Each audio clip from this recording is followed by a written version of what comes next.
If you've been curious about CNCs, maybe you're looking at one, maybe you have one, but you haven't figured out how to make it productive in your shop yet, you're in the right place. I'm Brock Poling. I work here at StewMac. I build acoustic guitars, I build electric guitars, and most recently I've gotten into ukuleles. Today we're gonna make a beautiful ebony fingerboard on a CNC, exactly like these two others, for some 17-inch tenor ukuleles I'm building for a few of my customers. When I first got started, I learned how to build instruments the traditional way, with traditional shop tools. And to make a fingerboard like this, I would have had to dimension my board on a table saw, and then a drum sander, cut the fret slots using a fret slotting miter box, or a specialty table saw crosscut sled, radius the fingerboard by either sanding it or using a specialty router jig, profile the board with a custom routing template, add external binding, and then go in and drill for tiny fingerboard position markers.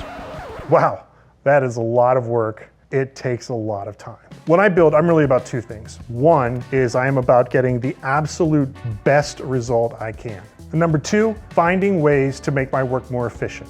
If I can find a way to get a great result and do it quicker, fantastic, sign me up, I'm all for it. CNC helps accomplish both those things, but I will say this, some people think CNC is magic, you just push a button and a part pops out. And I am here to tell you that is absolutely, positively not true. CNC is just like every other tool you have, a router, a hand plane, a table saw. It takes time to learn how to use it. This is the first episode of a new series that we're calling Guitar Tech, where we explore how new technologies are coming into the workshop and changing the way we're making guitars. If you're someone who's more comfortable with hand tools than computers, and trust me, I get it, hopefully this series is going to help demystify this new technology and give you ideas that you can bring into your next project. I'm still very much a beginner. I'm still learning CNC.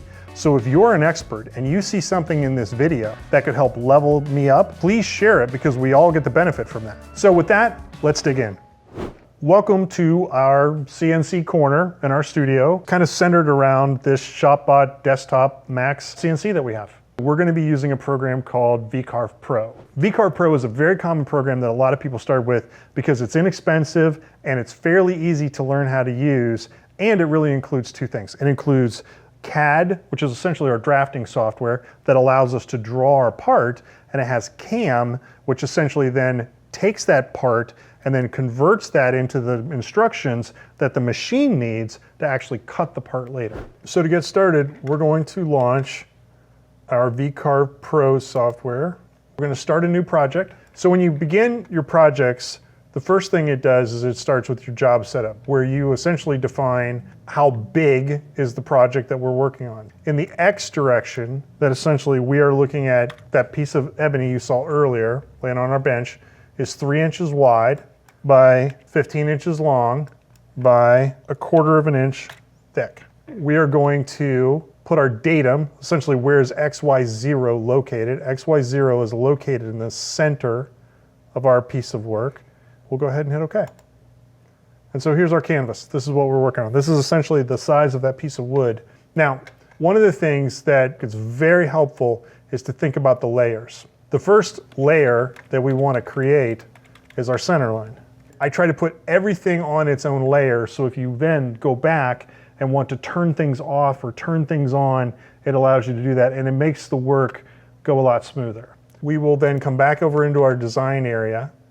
We're going to grab the line tool, and then we're going to go in and draw a line down the center. Now, if you noticed, the cursor changed from that little plus to this little target plus when I got over the center of the material. And so I'm going to start my line by clicking once.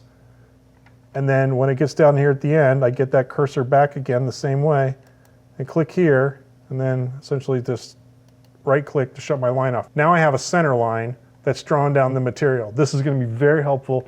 We're going to need this as we continue on building the fingerboard. So then the next thing we want to do is we want to establish where is the nut going to be on this. We're not going to use the whole 15 inches of length. We can really essentially put the nut anywhere we want. And to do that, I'm going to go back to the line tool and just start it, let's say, right about here. And so we will make the nut go across like that. And then I'm just simply going to copy and paste that And then you can say, why are you doing it that way? That seems weird. And maybe it is, but I find that mirroring the technique of what is on the right side to the left side is very helpful, because sometimes when you're drawing parts that you need them to be symmetrical on both sides of your center line, and this is just a good habit to get in as opposed to just swiping a line, because if it didn't end up to be absolutely perpendicular to that line, you would have a problem. We're going to mirror it about the line, so we go into the tool here, essentially mirrored select objects, and I have my piece selected. I'm going to tell it by shifting and then clicking on the center line. That's going to allow me to define what I want to mirror about, and say flip about the line. Boom. Now I've got my nut, and then I need to join these two lines together. So I will hit shift, click both lines, and there is a join tool right here. We'll click join, boom. Now we have one line. Okay, so then we'll get rid of the excess that we don't need.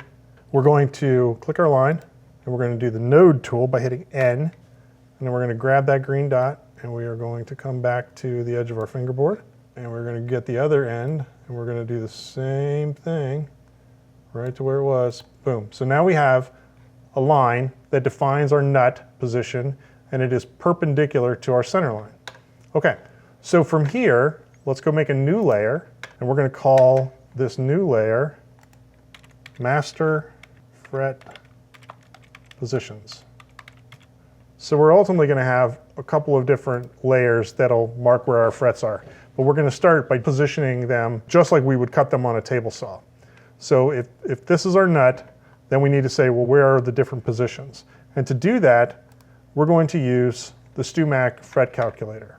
This fingerboard is going to have 20 frets on it, and the scale length is 17 inches, which is pretty typical for a tenor ukulele. It's measured in inches, and we choose our instrument being the ukulele. We calculate, and here are our fret positions. Now, when you use these fret positions, it's important to not multiply error. So it's generally a better idea to use the position from the nut than fret to fret, because if you get a little bit of error and it's in fret to fret, your error can multiply as you go down the board. If you have a little bit of error in any one of these frets, then the next fret should zero out the error that you had before. Errors are not great, you don't want that, but you don't want to continue to make it worse and worse as you go along. So we're going to start by going back to our design tab, getting out of the node edit tool, and we're going to use a tool called offset. The offset tool is right here. And when we click this, we can make another line offset from the first line as far as we like. The position of our first fret is 0.954 inches away from the current line. One of the oddities of VCarve Pro is sometimes that the inward goes the direction you want, and sometimes the outward goes the direction you want. It's often I just do one, and if it isn't right, I just switch it to the other. So let's just try outward and see what happens. Okay, boom, that's the direction what we want. 0.954 from the nut is our first position of our fret. We just do it again for the second one. 1.855. Okay, and the third fret is 2705. Fourth fret, 3507. And about now, somebody's going to go to the comments and start making comments about millimeters. And yep, all of these can be in millimeters too. 4.264, 4.979, 5.654, 6.291, 6.892, 7.459, 7.995, 8.5, and on a 17-inch scale, this is halfway, so this is our 12th fret.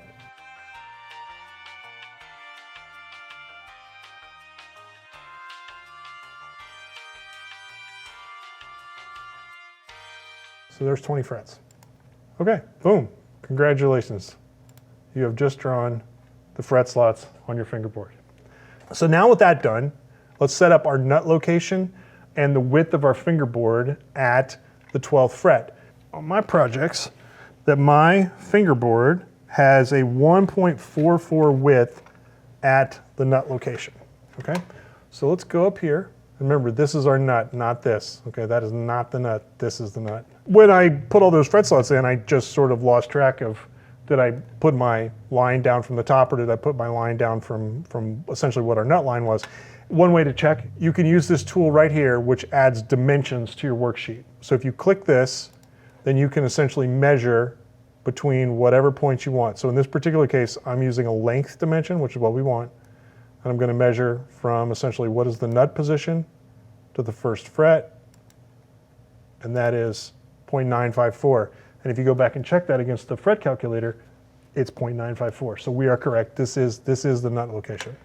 Let's turn off our dimension layer. So in the layers, as soon as you use the dimension tool, it creates a layer called dimensions, and all the dimensions will be on this layer. And to get rid of them, you'll simply turn it off. So what we're going to do now is we are going to work on designing the outline of the profile of the fingerboard. So essentially, it'll have the taper and it'll have the end of the fingerboard that we have, which had the little arc on it. Before we do that, the first thing I'm going to do is I'm going to create a layer that I am going to call FB Positions. So we don't forget where our nut is and our 12th fret and other frets that we need to know. So the first thing we're going to do is I just created this layer. This is the active layer. So we'll go ahead and we'll go back to design. We're going to get the text tool, and then we're going to tell it to make not 15-inch high letters, but we're going to make 1/2 inch high letters, 0.5, and we're going to say nut. We're going to go ahead and take that, just put it right across the nut, okay? Then we're going to create another one called 12. So let's go ahead and turn our layer of the dimensions back on, and that'll show us our 12th fret. So right there's our 12th fret. So we'll take the 12 position, and we'll put it right here. Now we know where 12 is. And this is going to be important for at least a little while we lay out the rest of the fingerboard, okay? But because this is on its own layer, I can simply shut these off if they're in the way. So what we're going to do, shut off the dimensions.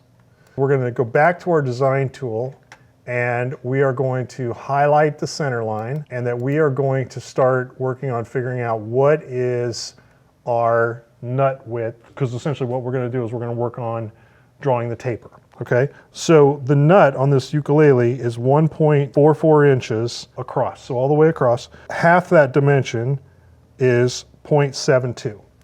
So we're going to go in and we're going to use the offset tool, and in this case we're going to use both the right and the left of the offset at 0.72, boom.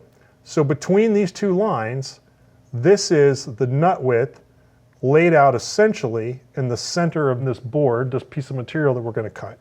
And then we're going to do the same thing again for the width of the fingerboard at the 12th fret. And the 12th fret is important because whatever the width is of the fingerboard that we have at the 12th fret will also be our saddle spacing when you get all the way down to the saddle. So in this particular case, this fingerboard is 1.75 inches at the 12th fret. So divided by 2, that's 0.875. So we're going to do our offset at 0.875. Boom, right there. Okay, so what we're now going to do is we're going to take and we are going to draw a line between the nut location and the 12th fret location. Okay, and that is our taper from the first fret to the 12th fret. So we need to do essentially that same thing again, but instead of drawing this line on the other side, we're going to do that trick that I mentioned before, is we're going to mirror it across the center line. So we're going to take the line, we're going to copy it, we're going to paste it, hit Shift, and select our center line. And now we are going to use the flip tool, and we're going to flip this about the line. You will see we have a taper line that goes from the nut to the 12th fret on both the right and the left side of the fingerboard. But you're like, okay, well, that's great, that's awesome, but the fingerboard is longer than that. So here's what we're going to do. We're going to select both of these taper lines. We're going to copy them and paste them. We are now going to flip them about the 12th fret. So now this is going to be the line we're going to flip them about. And now you're like, but wait, they're going the wrong direction. Like, yep, they sure are. And we're going to take this one, we're going to take the left one, and we are going to highlight this, and we're going to flip this about the line that way. And we're going to take this one, and we're going to hit Shift I flip this about the line that way, and lo and behold, look what just happened. Now we have a line that goes all the way. Now, it's a little confusing with all these lines here, so let's get rid of some stuff. Let's get rid of these two offset lines. Let's take those out of the equation. Like take these out of the equation. Looky here, we've got a fingerboard taper. If you recall, we are back on the layer for fingerboard positions. If we shut everything off, let's shut off our master fret slots, and you will see that we kind of have a connector here because we drew our nut as its own layer. But now what we want to do is we want to, on the FB positions layer, we want to actually make a line. So let's make a layer. Let's move this to its own layer called nut location. And if you want to move these around, all you have to do is highlight them like this, and then just use the arrows to push them up and down. So, okay, so let's say we want to shut the nut location off. We want our fingerboard taper to connect these two lines in between here, because ultimately this is going to be the actual outline of the fingerboard itself. So let's go ahead and turn the nut back on. Let's go back to our design tool. Let's get our line tool, and let's make a line. Let's check and see which layer we're on. Okay, we want to be on the FB positions layer, and then let's make a line between these two. So we're going to get our position lined up. Boom. So let's say I'm a little off. Let's say I don't actually get it connected. Let's say I'm here. That's my vector, and it didn't connect. So we can go into node edit mode just by hitting N, and this will give us all the nodes in the line. And we grab a hold of this point, and we'll just drag it until it connects with what we want it to connect with. So we've basically fixed that. So back in here, so let's now shut off our nut location line, and presto, we have got the fingerboard more or less drawn where we want it to go. So now let's work on making the other end of the fingerboard. Now, in this particular case, I'm just going to tell you what the dimensions are of my fingerboard, because it goes into a much larger kind of design of the overall ukulele entirely. So in my ukulele, right, yours is going to be however you design it. From the center point here to the center point of the top of this arc, we are going to measure down 11.8137, and that is the top of that arc right there. So what I'm going to do is I'm going to do an offset, just like we did for a fret position, at that. So let's go ahead and do that.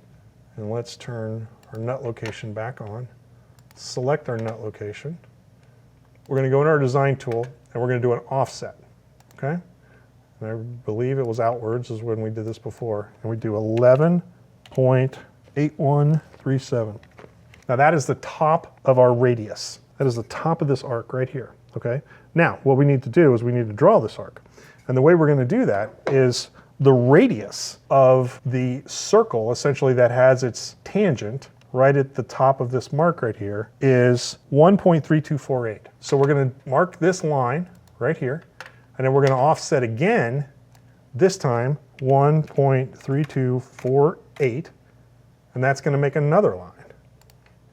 Okay, and that's this line right here. Now this is going to be the center of a circle. So let's go back to our design, grab the circle tool, and then we are going to say 1.3248 is going to be our radius. Okay, boom. All right, so there it is. All right, so let's close this.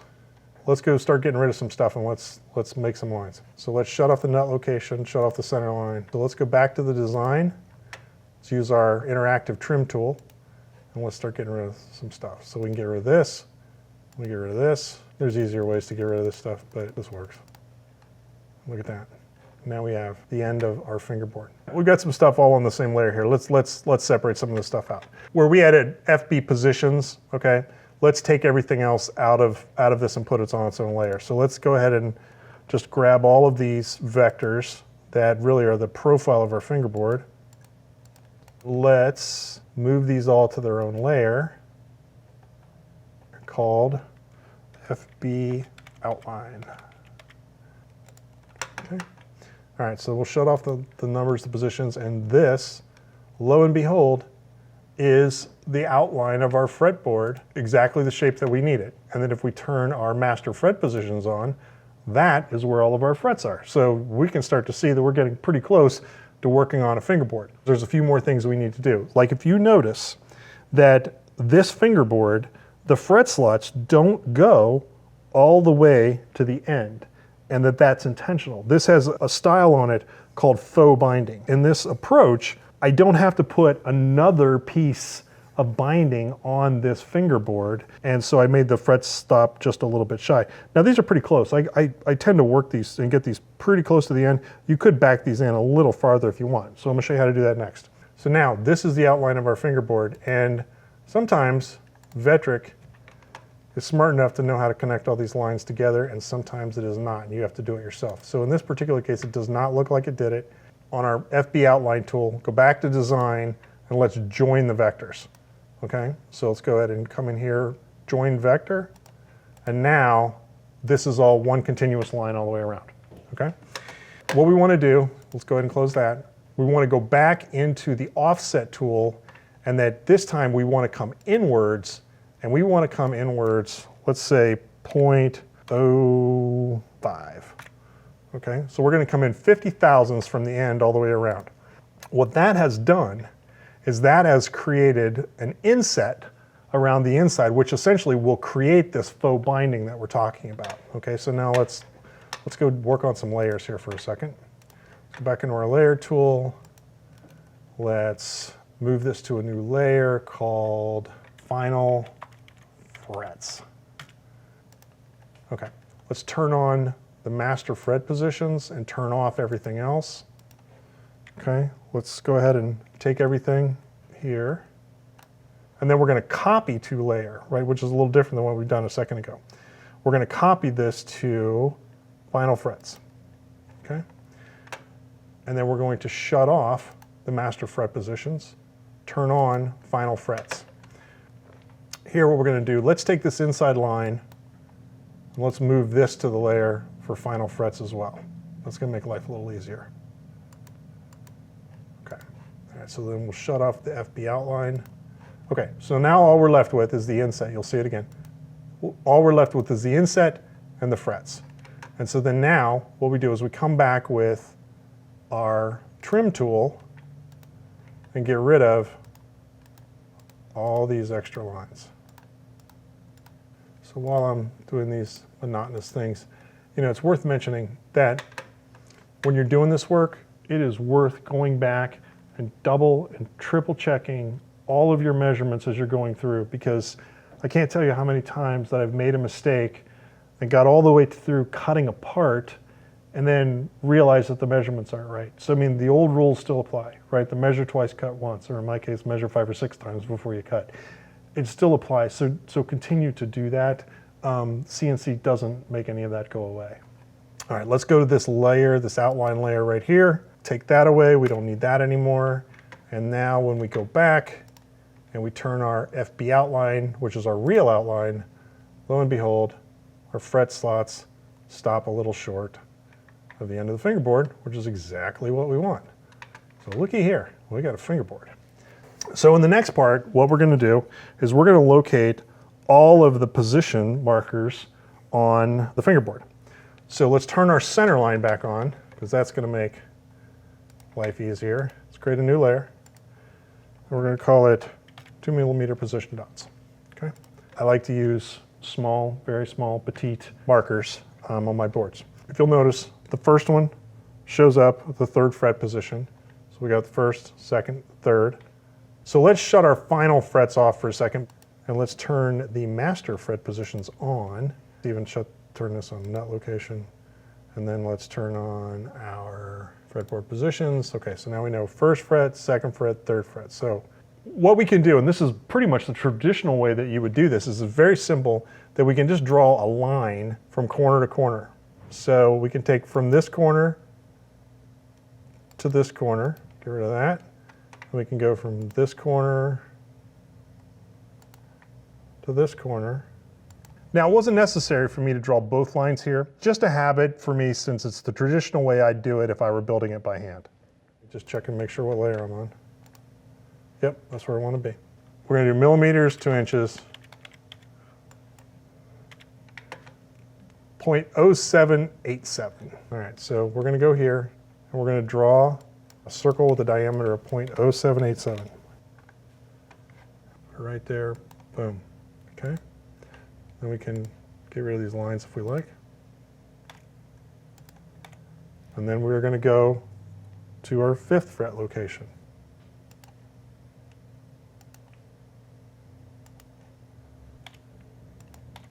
We're going to go to the 7th position, so we'll come down 2 more.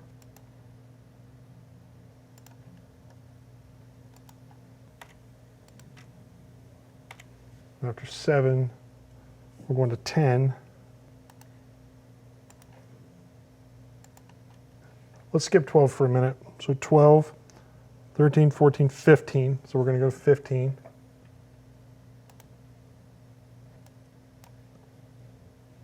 All right, so there's all the ones that are in the center. On the 12th fret, we're going to do the 12th just a little bit differently. We are going to draw 12 by taking our line from the edge of our fingerboard to the center line. Doing the same thing again.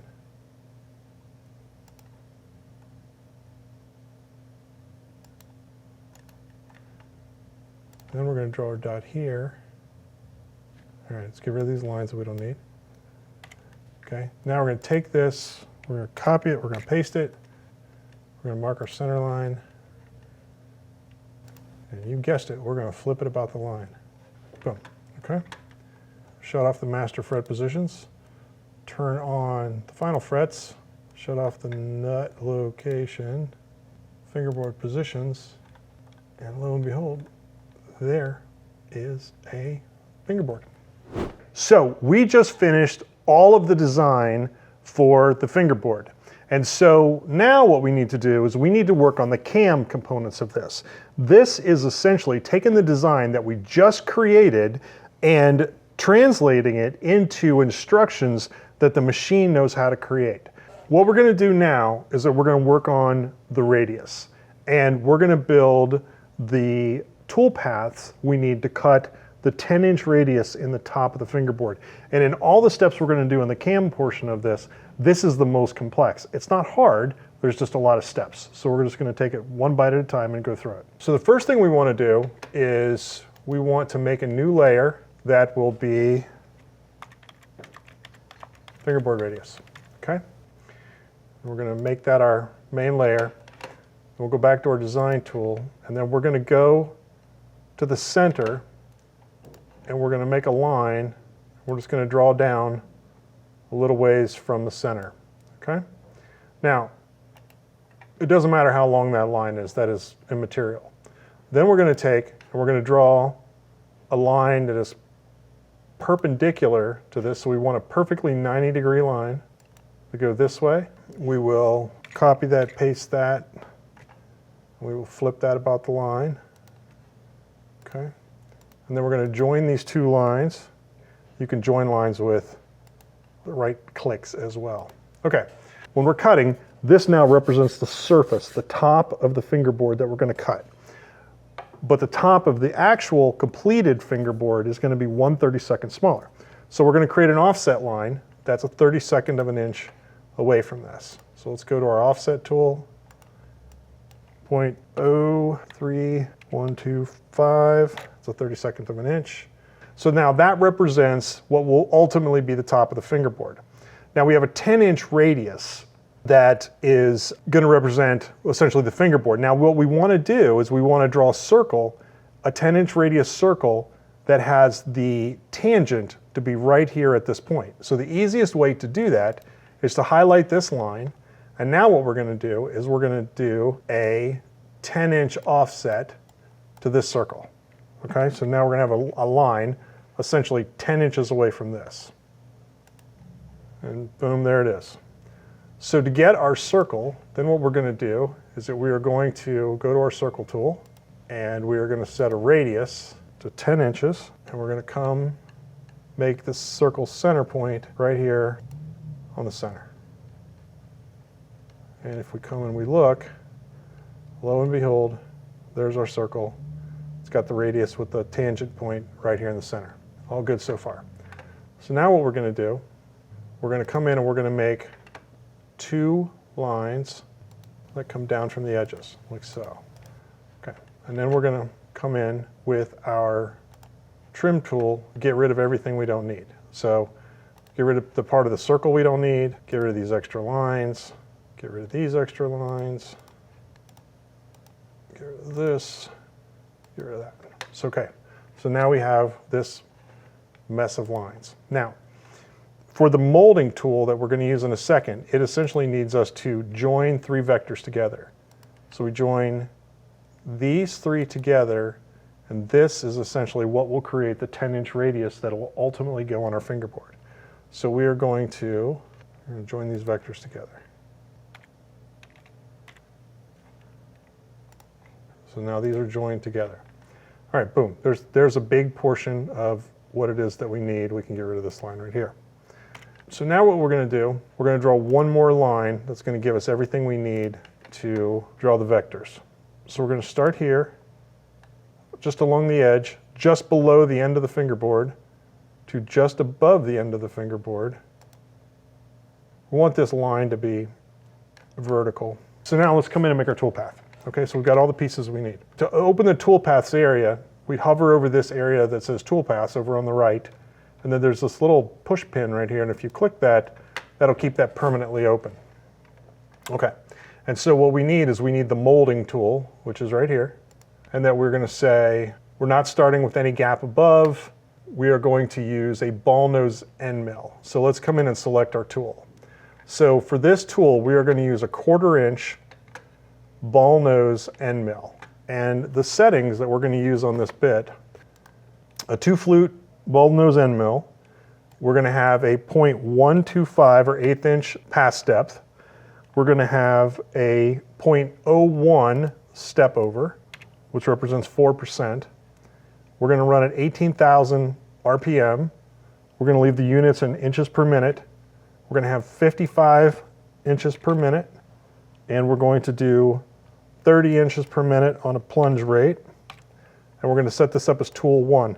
So normally the tool doesn't matter, but because we have a tool changer, I'm going to change these tools by hand when we actually get to the part where we're cutting. We're not going to use the tool changer because I want to demonstrate essentially what it might be like for a lot of people with a home CNC machine where they don't have a tool changer. So we're going to change all these by hand. So with that done, click apply, select, and there we are. So now we're ready to generate this tool path. So what we're going to do is we're going to call this 01, 10-inch radius, 0.25 ball nose end mill.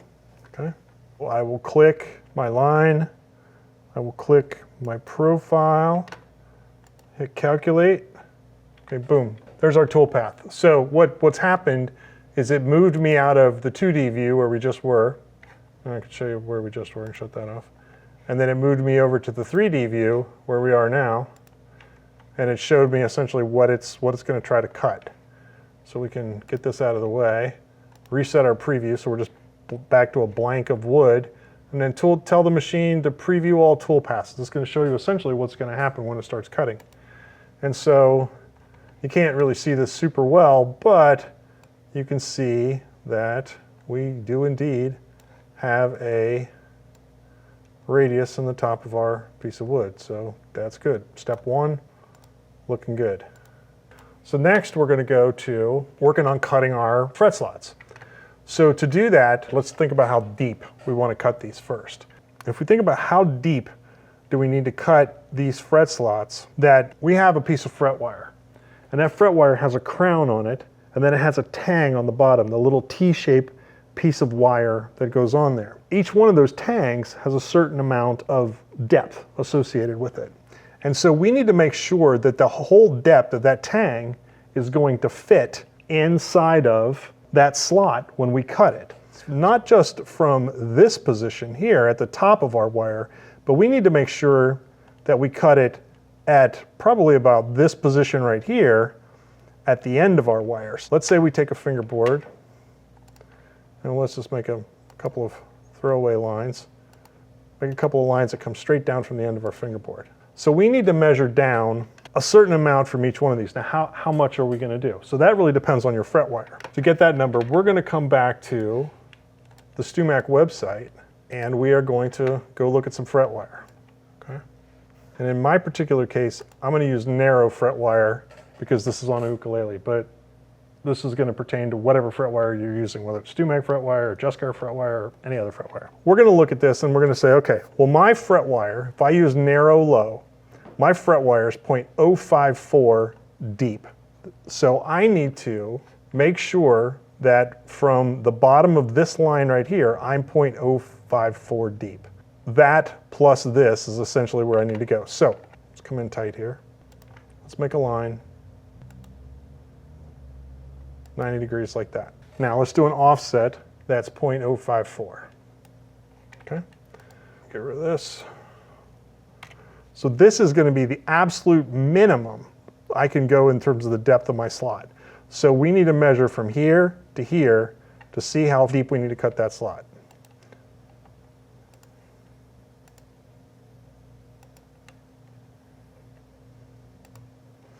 Okay, so we need to cut that slot 0.0979. Now, some of you might be saying, well, what you should do, cut a curved slot. And that's true, and some people do that. We can't cut that kind of slot in this software. You would need a full 3D software package to cut that curved slot. Using the 2.5D software package, we need to cut a straight slot all the way through, so that's what we need to do. So at the absolute minimum we need to cut 100 thou deep inside that slot. And take this out, that out, that out. I think we can remember 100 thou, so we can take that out. So okay, we're kind of back to where we were. Go back to layers. We will shut off our dimensions tool to clean this up a little bit. Get rid of our fingerboard outline, get rid of our position dots, get rid of our radius, and we're back to the fret slots. Okay, so let's select our fret slots, and we are going to cut, let's say instead of cutting 100 thou deep, we're going to cut 110 thou deep. So we're going to go 0.110 inches deep for our cut. And in terms of our bit that we're going to use a 0.024 shell cutter bit. These bits are available kind of all over the internet. I will say that my experience has been you get what you pay for in terms of bits. Better bits have better tolerances, and those tolerances lead to better results and fewer broken bits. So it's like they're expensive, but spending a few extra dollars sometimes really makes a difference. Okay, so we're going to set this up. So we have a 0.02 cutter. It's 0.24, but I'm setting the settings at 0.02. It's a 3-flute cutter. We're setting the pass depth at 0.01 inches. Our step over at 0.0064 inches, which is 32% of the cutter. Setting the RPMs of basically your maximum spindle speed. In my case, that's 24,000. Setting this to inches per second, not inches per minute. And the feed rate is 0.1 inches per second, and the plunge rate is 0.1 inches per second. And we're going to change this to be tool 1, because of the way we're going to force the machine to basically allow me to do hand changes of bits. Now that we have our tool configured, let's set the rest of the parameters in our toolpath. Since we want to cut on the line, we're going to make that selection right here, and we'll go ahead and make sure that we've chosen a conventional cut for this. Since we're starting above the fretboard, there really is no reason to add ramps to our toolpath, so we'll go ahead and leave that off. And then we'll come down and we will name the toolpath 02 fret slotting 0.110 deep 0.024 UCEM or upcut end mill. Now from there, we'll go ahead and we'll calculate our toolpath. That looks good. And then we will turn that off, reset our preview, and we will run our selected toolpath. And lo and behold, there we have some fret slots, which you can see right here. So let's go ahead and reorient ourselves. Let's clear this off. Let's go back to resetting our preview. Let's go back to our 2D view. Now let's turn some stuff back on. Let's turn our position markers back on, our fingerboard outline, and then back to our fingerboard. Okay, so now what we're going to do is let's cut our position markers. So these are 2 millimeter dots. Our bit is smaller than 2 millimeters, so we don't need to change the bit. There's no point in it. Let's keep the bit we got in the machine. And let's come in and select just the ones in the center for the moment. We're going to actually make 2 toolpaths for this, one for these and then one for the next one. Okay? So go ahead and close that. And then for this, we're going to use a pocket toolpath. okay? And so we're going to stick with the same bit we've got in there now, the 024 cutter, with the same settings that we had before. And then we are going to cut these 50 thousandths of an inch deep. Now, the actual shell pieces themselves are closer to 60 thou deep, but I want them to be just a little proud of the top of the fingerboard when they're fully seated. So finishing up our toolpath, we want to select offset, which essentially is going to clear the pocket by cutting a spiral pattern. Raster goes back and forth, which it does have some applications, but in this particular one, we want to go ahead and use the offset. And then we're going to also choose climb cutting. And while using ramps is generally a good idea, with this tiny cutter and such a tiny amount of space, it really is practically unnecessary. So we're going to go ahead and skip that.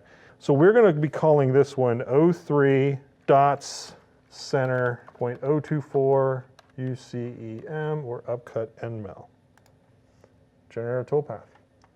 Okay, so then let's go ahead and reset our preview, turn everything off, and then let's preview selected toolpaths, and there are some dots. Looks really good. There we go. That's exactly what we're looking for. So let's go get the other ones at the 12th fret. So let's go back to our 2D view. Now, if you think about what's happening on this fingerboard, right? The fingerboard is curved, and the farther we get to the edges, the more that curve comes down. We need to go deeper on these two dots here. And this is going to really depend on what the radius of your fingerboard is. The flatter your fingerboard, let's say a 20-inch radius, you don't need to come down as much. A 7 1/4, you need to come down a lot more. Through trial and error, what I have learned is 0.07 or 0.075 is just about the right amount of depth for these dot inlays right here. So rather than going through a complicated process of showing you how I essentially determined that, just take my word for it. Your mileage may vary, but just keep that in mind as you're cutting these dots that are away from the center line.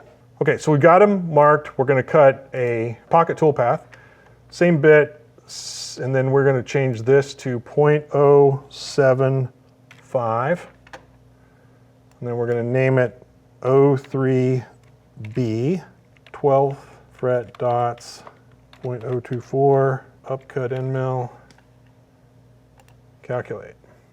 Okay. All right, so just for fun, let's just run the whole thing and watch it make our fingerboard so far. So there's our radius, here's our fret slots, there's our dots. Now we're in the home stretch. We have one more thing to do, which is basically cut it out. So now we're just going to cut out the shape of the fingerboard. So let's go back to our 2D view, and let's go to our layers, which we're already in, turn everything on essentially, so we can see what we're working with. And we're going to choose our outline, and then we're going to go to a profile toolpath. And then for this one, the maximum depth of this, again, remember the fingerboard at least started out as 1/4 inch. To make sure I've got extra depth, I'm going to cut 280 thousandths deep in our fingerboard, which should go a little bit into our spoil board, which is fine. And then we're going to select our bit. And in this case, we are going to use an 1/8 inch end mill cutter that is 125 thou, 2 flutes. We're going to use a 0.625 depth of cut. Actually, that's 0.0625 depth of cut, which essentially is half the dimension of the bit. That our step over is going to be 0.05, so that looks good. So 40%, 18,000 RPMs. We're going to do 45 inches per minute. We're going to do 20 inches per minute in terms of our plunge rate. We're going to apply that, select the bit. Okay, and now we're cutting outside the line. We want to make sure we don't leave it on the line, or we're going to end up with a fingerboard that's too small. Go ahead and do a separate last pass to clean it up. And 04, profile, 0.125, upcut UCEM. Okay, I'm sorry, you know what, I meant to do down cut. Down cut. Now what's the difference? What's the difference between upcut and down cut? In an upcut bit, the spiral is pulling the chips up, pulling it away from the material, which is in a lot of ways good, right? Because we want to get those chips away from the material we're cutting. However, the problem is because it's cutting up, it's also lifting the fibers at the top of the wood. So therefore you can get chip out, tear out at the top. If we use a down cut that pushes the fibers down as it tries to cut, then that is less likely to get chip out at the top edge. A problem with that is that you end up with a lot of dust being pushed down into the bottom of the channel, so you need to make sure that your dust collection is pretty solid to pick up as much of that as possible. Otherwise you can get burning and other problems that can create. But generally speaking, for this type of application, a downcut bit is the way to go. We know that it's going to cut through. That's good. Boom, there it is. So there is our entire project. So if we reset the entire preview and run all the tool paths, we should get a fingerboard. So profiling, frets, dots, there it is. Well, there's our fingerboard. And that's what we're going to make right there.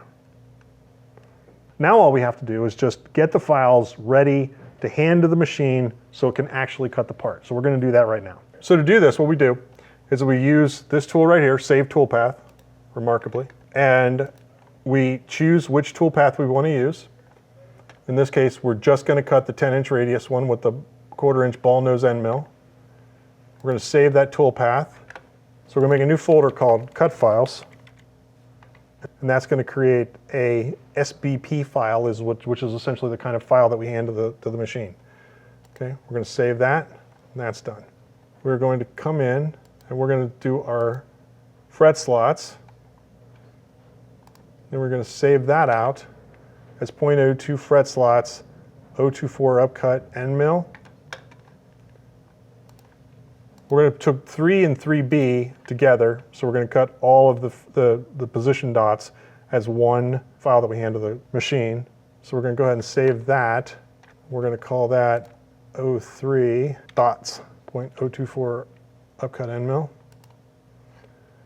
And then finally, we're going to do 4, which is saving profile for the downcut end mill to cut the whole thing out. And there's our files right there. These are the files we're going to cut on the machine. So we are now ready to set up our project to begin cutting. But before we go too far into that, we need to orient ourselves, right? We need to think about where are we and what direction we be cutting. In our files, we have obviously 3 dimensions. We have X and Y and Z. And on the table, this is X, in this case from left to right, and Y is this direction right here. And of course, Z is up and down, basically where's our bit at in space. So the next thing we need to do is we need to figure out where center is on this fingerboard. And to do that, certainly because it's cut so nicely at a rectangle like this, we can just take and we can draw corner to corner, just like we did when we found our fret position markers, find where the center is.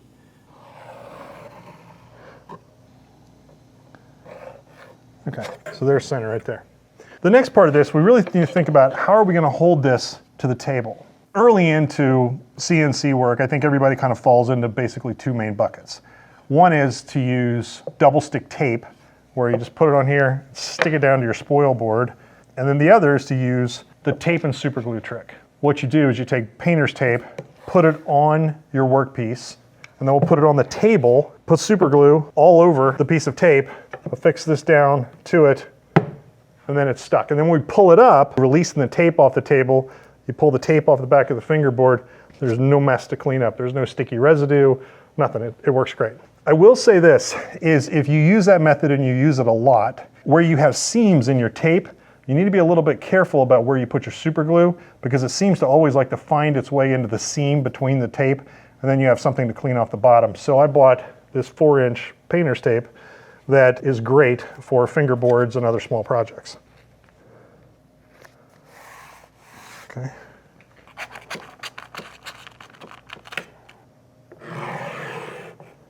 Now, we'll put the tape down on the table.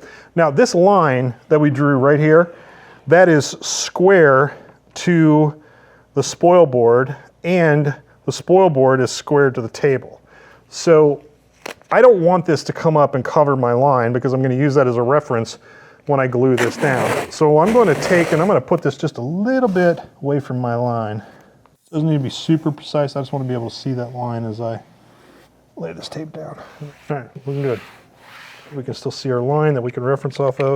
And when we use the super glue, Typically what I like to use the number 20 super glue as opposed to the number 30. 30's thicker. But what I find is that it takes a while to dry. And so if you don't either use accelerator, which I generally don't do because I want a little extra time to get it just where I want it, that you really need to make sure you give it plenty of time to dry so it's not kind of all gooey and gel-like under there. So with that in place, give it a general idea of where I want to put it. Okay. Make sure we're stuck down pretty good to our line. We don't need to be perfect because we're much wider than our fingerboards. So we got plenty of excess if we're a little off in terms of being completely square. While we're waiting, what we're gonna do is that we're gonna set up our XY0 position. So to do that, I wanna start by turning the machine on and loading a bit. The first step of our process involves using a 1/4 inch ball nose end mill. We're gonna go ahead and load that in the machine. On this machine, it uses compressed air to essentially open and close a bar that locks the bit into place. So simply by putting the bit into place and using compressed air, that's changing a bit in this machine. We are going to position our bit over that center point, that datum that we drew on our fingerboard. We're going to go into the control software and we're going to be able to jog the gantry, basically the machine itself, where we want it. So by using the controls on the keyboard, I can move it in Y and I can move it in X and get it where I want it. When we pick this piece of material, it's much larger than the actual part that we're going to cut. So if we're not absolutely dead in the center, it's not that big a thing. So that's actually a pretty good location right there. Let's go ahead and pick this up, get this out of the way a little bit. And in our software, we're going to come in and we're going to zero the X axis and the Y axis. We're going to zero our Z axis on the top of the material. So to do that, we're going to use a program that's built into the ShopBot software. And what that involves is us taking this plate right here, putting it on top of our material, and this clip and attaching it to our bit. And when these two things come together, there will be a little electrical impulse that makes contact, and it will tell the bit that it's touching the top of this material. In our software, go into the cuts routines, basically routines that are already set up in our ShopBot software, and go to 0 Z axis with 0 plate.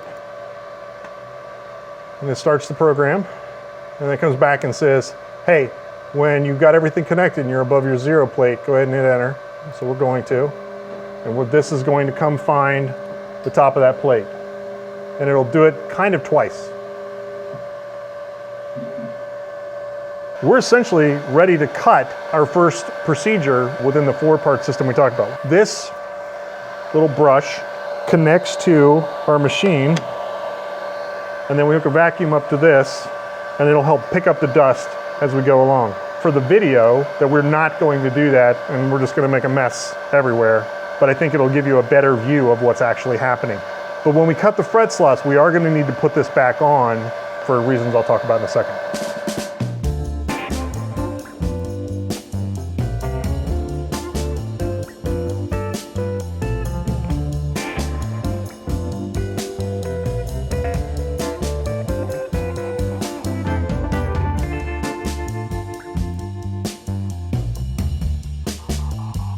Okay, that radius is looking great. Let's get the vacuum out here so we can clean the board up a bit. We're gonna go ahead and swap out our bits, and I'm gonna switch this to the 024 slot cutting bit. And remember, when you're changing these bits by hand, you always need to zero your Z axis between the jobs. And like I mentioned, we're gonna put the dust collector skirt on here to keep the dust out of the slots so it doesn't break the bit while we're cutting the fret slots.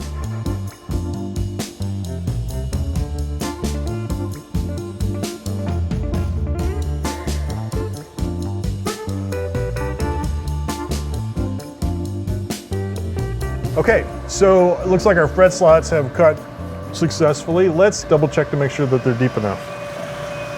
We're gonna use our StewMac fret depth gauge to see how deep we are. You see how that completely covers that second line?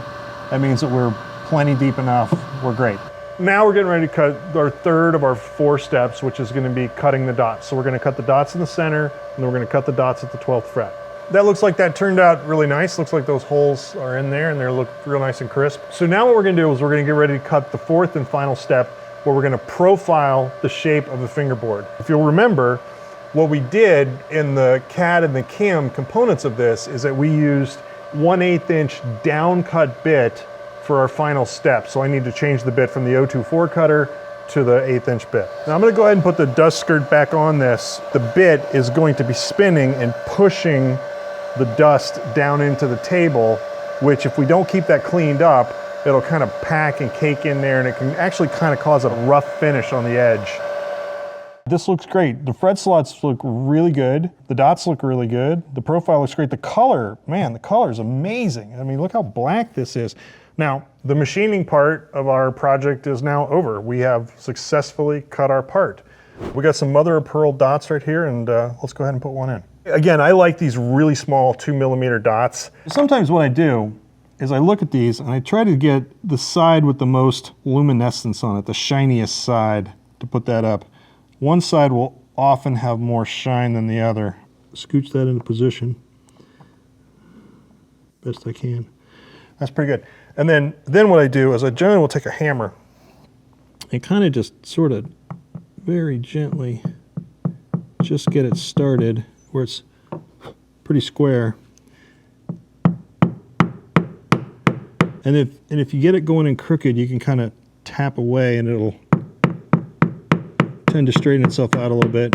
It doesn't have to be absolutely perfect. And I want it to be a little bit, there you go, you hit her seat. It seated all the way down and I'm still a tiny bit proud. My fingernail catches, or my finger just catches just barely on the top there. That's perfect. That's exactly what we want.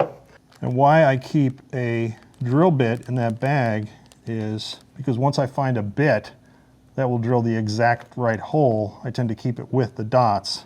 And that saves me a lot of headache later when I go to look for them. So those bits are relatively inexpensive. Fully seated, tiny bit proud. Somebody's gonna say, hey, you know what, a pair of tweezers would really help you here. And they would, and I forgot them. It's down tight.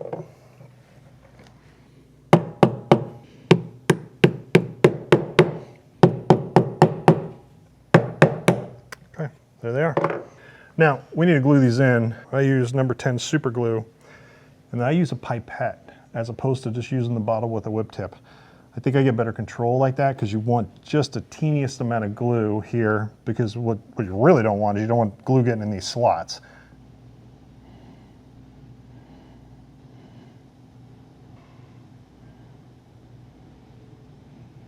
Let's give that just a second to wick in. Hit it with a little bit of accelerator. Now what we're going to do is we're going to remove this outside layer that's been essentially cut off at this point so we can come back and hit it with the radius block. To do that, I'm going to grab our bridge removal spatula and lift this up. Now, remember that we use the tape and super glue trick does not require us to use anything like naphtha. Here, this should just peel right up with no problem at all. And so you can see that there's a little bit of goop on the outside of the fingerboard. A lot of that is dust that has been collected because when the bit ran through the double stick tape, some of that double stick tape is now on the bit and it just kind of made it goopy along the side. We'll clean all that up. So now, essentially all we really need to do is just level those dots and that super glue that I just put on there, and then we should be good to go. This table is absolutely flat, and we know that because we used a surfacing bit, like this big guy right here, to come along and just skim off the top of this table with the CNC machine. And the reason that we do that is that one is that we know we have a perfectly flat surface, and second is that we know that that surface is perfectly parallel to our cutter. By doing that, like I said, we can be pretty much ensured that we have a flat surface to work with here. So we want our fingerboard to be dead flat as well. So I have 320 grit on this. We don't need a lot of grit. I don't want to take off a lot of material. And I'm really not putting any downward pressure on. All I'm really doing here is just trying to make sure that I keep this radius block nice and straight and even. I don't want to tilt it. And then every so often, I'm going to stop and check my paper to make sure I'm not getting any corns on it. Clean our paper off. Sometimes you end up with these little like caked on dust in here. We want to keep those off of there because they will start grinding into our fingerboard. So keep that cleaned off every so often.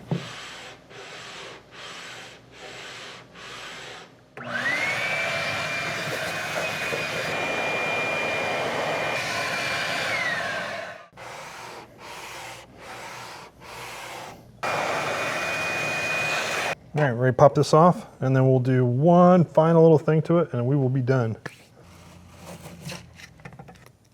Look how clean this comes off. No sticky mess to clean up, like with the double stick tape. We do have a little bit of gunk on the sides, like we talked about. I'm just gonna take a razor blade, kind of scrape that off, come right off.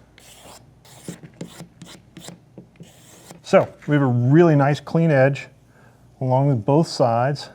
We have a really, really nice sharp end here. I will actually round these off just a little bit before I install this, just so these points don't get broken through the rest of the build. I'm gonna polish it up here in just a second. But the only other thing this fingerboard needs are side dots, which I typically install while I'm making the neck, not at this point of just making the part.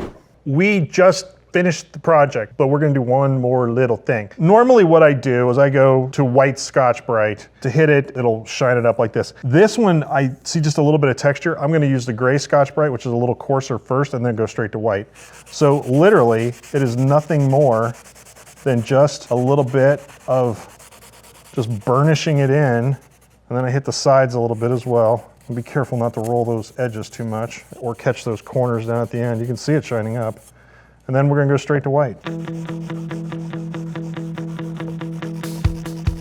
One of the things that's great about this technology is that we have both accuracy and efficiency. These three boards are all functionally identical. I could take them to any of my ukulele necks and I know it's gonna fit. I know it's gonna be exactly the right size. We knocked these out pretty quickly, and while the machine was off and running, I was off doing other things. So I think this is a really great opportunity for folks in a small builder shop to get essentially a helper. I'd like to give a shout out to two people that really helped inspire a lot of the content that you saw today. First, Robbie O'Brien and the Lu 3 Academy, and second is Bob Mizek, who teaches 2 CNC courses within the Academy, and his courses actually show a very similar process to what I showed you today making this fingerboard, plus there's a ton of other stuff in there, so go check that out if you're interested in learning more. This is one episode of a new series that we're doing called Guitar Tech, all with the goal of helping luthiers bring modern tools into their shop. So stick around, I'll see you next time.